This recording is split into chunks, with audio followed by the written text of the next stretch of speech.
Hello नमस्कार, मैं दिनेश शर्मा। आज एक अच्छे टॉपिक पे वीडियो है। काफ़ी लोग इस पे जानकार हैं और आज की तुलना में पूर्व की पीढ़ी इस विषय पे भयंकर गंभीर और जानकार थी। आज की पीढ़ी इन सब चीज़ों को काफ़ी हल्के से लेती है कि बच्चे के जन्म के समय की काल परिस्थितियाँ कैसी थी, किन योगों में बच्चे ने जन्म लिया, कौन सा जन्म को ऋषि पाराशर ने अशुभप्रद माना था। उसको लेके बहुत नई पीढ़ी ज़्यादा सिंसियर नहीं है, लेकिन एस्ट्रोलॉजी बोलती है और ऋषि पाराशर बोलते हैं कि कुछ ऐसे योग होते हैं जिनमें बच्चे का जन्म अशुभप्रद माना जाता है। यदि ऐसी परिस्थितियों में बच्चों का जन्म होता है, उनके लिए एक निर्धारित शांति प्रक्रिया का पालन करना होता है और वो शांति प्रक्रिया के पालन के बाद बच्चे के जन्म को लेके और उसको जीवन को लेके जो आगे के खतरे हैं वो सब खत्म हो जाते हैं और कुल जो है मातृकुल पितृकुल इनको होने वाली जो हानियां हैं उससे बचा जा सकता है। ठीक है, तो ये एक छोटा सा टॉपिक है, अशुभ जन्म कथा ज्ञान। अशुभप्रद जन्म क्या होता है, कृष्ण पक्ष की चतुर्दशी, अमावस्या, व्यतिपात योग, त्रितर जन्म, सूर्य ग्रहण, चंद्र ग्रहण, है ना, इनको जो है ऋषि पाराशर ने इनके जन्म के समय को अशुभ माना है। इसके पहले कि अपन आगे बढ़ें, थोड़ा मैं अपना परिचय और बता दूं, ज्ञान दे दूं, अपना मोबाइल नंबर दे दूं। ठीक है, ये वही मेरा आज का चित्र है, ऐसा मैं दिखता हूँ। ठीक है, और हमारे यहाँ बड़ा काफ़ी वर्षा हुई है आज और काफ़ी ठंडक है। ठीक है, तो ये अपना मैं मोबाइल हर उसमें डिस्प्ले कर देता हूँ कि कोई भी सज्जन यदि संपर्क करना चाहे तो इस तरीके से आप मेरे मोबाइल के माध्यम से संपर्क कर सकते हो। तो ये मेरा छोटा सा परिचय होने के बाद मैं अपने मूल वीडियो में लौटता हूँ। ठीक है, देखिए ऋषि पाराशर की एस्ट्रोलॉजी में पाराशर मुनि ने लिखा है कि किन परिस्थितियों में जातक के जन्म को अशुभ जन्म मान लिया जाएगा। ठीक है, पहले तो अमावस्या, कृष्ण पक्ष का जो आखिरी तिथि होती है, ठीक है, 14 के बाद अमावस्या कृष्ण पक्ष की, ये काफ़ी खतरनाक मानी जाती है। आपने सुना होगा कि योग करने के लिए, जादू करने के लिए, हिंसक क्रियाएं करने के लिए, तंत्र मंत्र के लिए ऐसी तिथियां काफ़ी अच्छी मानी जाती है, लेकिन बच्चे के जन्म के लिए ये तिथि अच्छी नहीं मानी जाती है ना। कृष्ण पक्ष की चतुर्दशी, कृष्ण पक्ष का 14वां दिन, है ना, तृतीया फिर चतुर्दशी, इसके जन्म में भी कृष्ण पक्ष की चतुर्दशी में ये अच्छा नहीं माना। एक भद्रा एक तिथि होती है, भद्रा तिथि को भी अशुभ माना। व्यतिपात योग होता है, ये व्यतिपात योग को भी काफ़ी खतरनाक माना। 3 प्रकार के गणांत होते हैं, जैसे कि एक तो लग्न का गणांत हो गया, ठीक है, दूसरा नक्षत्रों का गणांत हो गया, तीसरा राशियों के बीच का एक भाग है वो हो गया। इसकी डिटेल और भी अलग से है, वो बाद में दी जाएगी। इस तीनों प्रकार के गणांत होते हैं, काफ़ी गहरा ज्ञान है ये।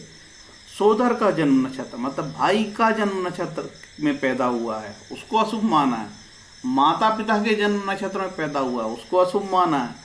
रवि की संक्रांति, कितनी संक्रांति, 12 राशि है तो 12 बार रवि बदलते हैं, मतलब सूर्य बदलते हैं, हर महीने सूर्य बदलता है। तो ठीक रवि बदल रहे हैं और बच्चे का जन्म हो रहा है संक्रांति के दिन, रवि की संक्रांति। ठीक है, ये काफ़ी खतरनाक होती है कि 12 संक्रांतियाँ मानी जाती है। आपने जनरली सुना होगा कि मकर संक्रांति होती है, अरे भैया मकर नहीं, 12 संक्रांतियाँ होती है।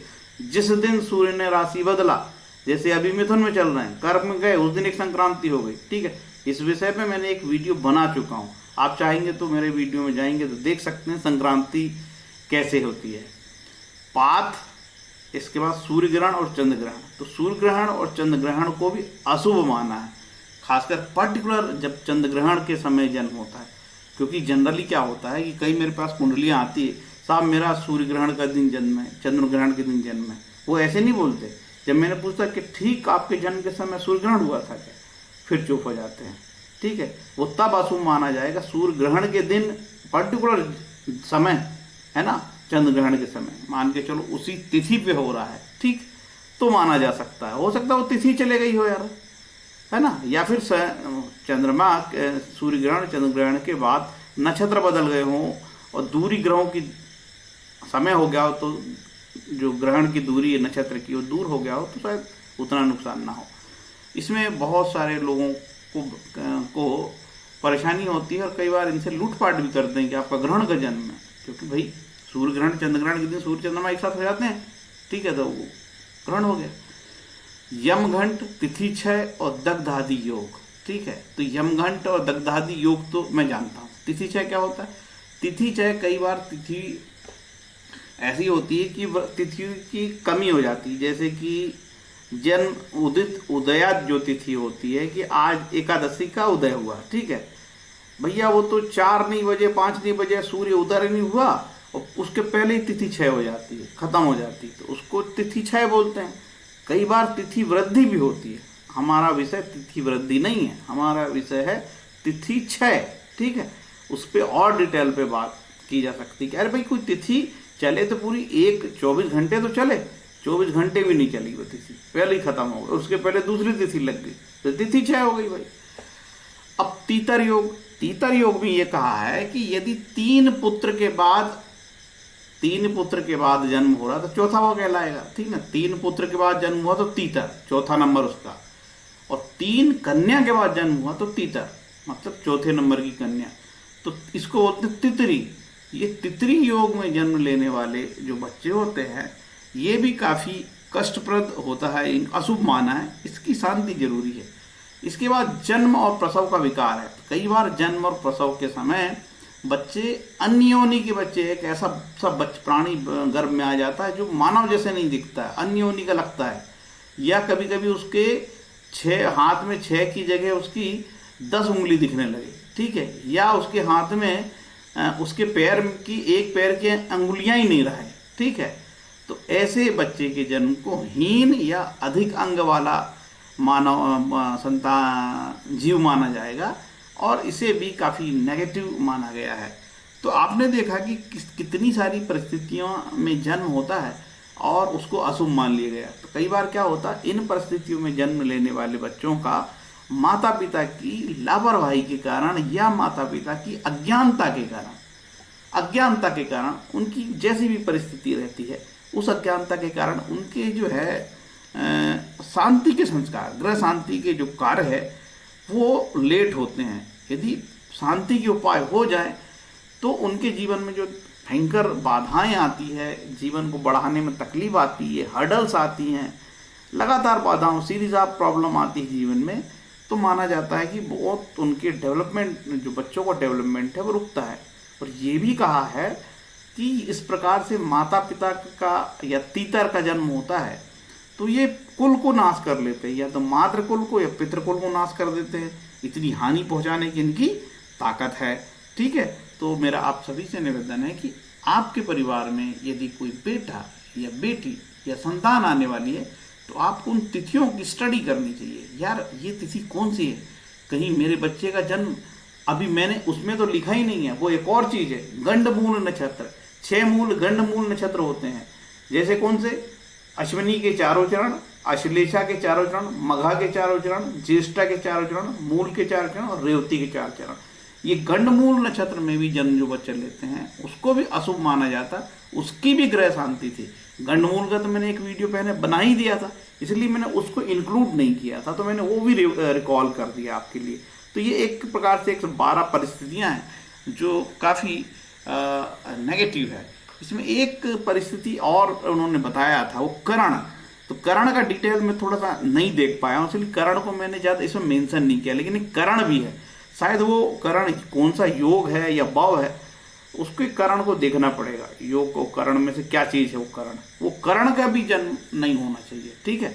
तो इस प्रकार का ये जो जन्म होगा, ये इस प्रकार यदि जन्म होता है तो आपको ग्रह शांति करानी चाहिए, और ग्रह शांति में एक निर्धारित प्रक्रिया से करानी चाहिए, अच्छे कर्मकांडी से करानी चाहिए, जो कर्मकांड को बहुत बेहतर जानता हो, ठीक है।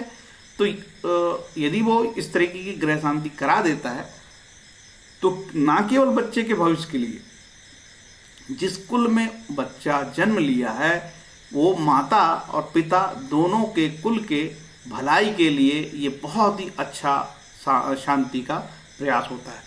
तो हम जानते हैं कि ऋषि पाराशर ने बड़ी गंभीरता से चीज़ें लिखी है, और मैंने अपने जीवन में देखा, कौन सा जीवन, मेरा एस्ट्रोलॉजी का जो जीवन मेरे पास आती है, तो सबसे पहले कृष्ण पक्ष की चतुर्दशी को देखता हूँ, तो पूछता हूँ क्या आपने ग्रह शांति कराया था। तो फिर मुझे तो नहीं मालूम पंडित जी, मुझे तो नहीं मालूम पंडित जी, ऐसा बोल के या महाराज जी, गुरु जी, कुछ भी सर महोदय निवेदन करके वो टाल देता है। तो फिर मैं भी चीज़ों को आगे नहीं बढ़ाता कि यार अमावस्या का जन्म कृष्ण पक्ष की चतुर्थी, इनके जिनका ही अमावस्या का जन्म कृष्ण पक्ष की चतुर्थी, इनके बीच मिड कैरियर में प्रॉब्लम आते देखा मैंने, मालूम है, और गंभीर किस्म की चीज़ें मैंने इनके साथ घटित होते देखी है। तो आप सभी से मेरा निवेदन है कि आपके बच्चे का यदि जन्म होने वाला है तो इस प्रकार की योग में बच्चे का जन्म लेता है। जैसे ही बच्चा जन्म लेने वाला है, जैसे ही बच्चा जिस दिन जन्म लिया उसी दिन विद्वान ज्योतिष के पास जाके ये कहना चाहिए, पूछना चाहिए कि महाराज जी, पंडित जी, जोशी जी, आचार्य जी, क्या मेरे बच्चे का जन्म शुभ क्षण में हुआ है या अशुभ क्षण में जन्म हुआ? मेरे बेटे का जन्म अशुभ जन्म है या शुभ जन्म है? कैसी काल परिस्थिति थी, किन योगों के तहत ये जन्म लिया है? यदि ऐसा आप जान लोगे तो आप उस बच्चे के ऊपर बहुत उपकार करोगे। क्योंकि जब बच्चे के जीवन में हर्डल्स आती हैं, बाधाएं आती है, भयंकर वो मायूस होता है। तो ये जो हमेशा याद रखना, बच्चे पैदा करने के बाद जिम्मेदारी भी आपकी है कि उसका नामकरण करो और नक्षत्रों के अनुरूप उसका नामकरण, और खासकर जिनकी कन्याओं का जन्म होता है उन लोगों के लिए खास बता रहा हूँ।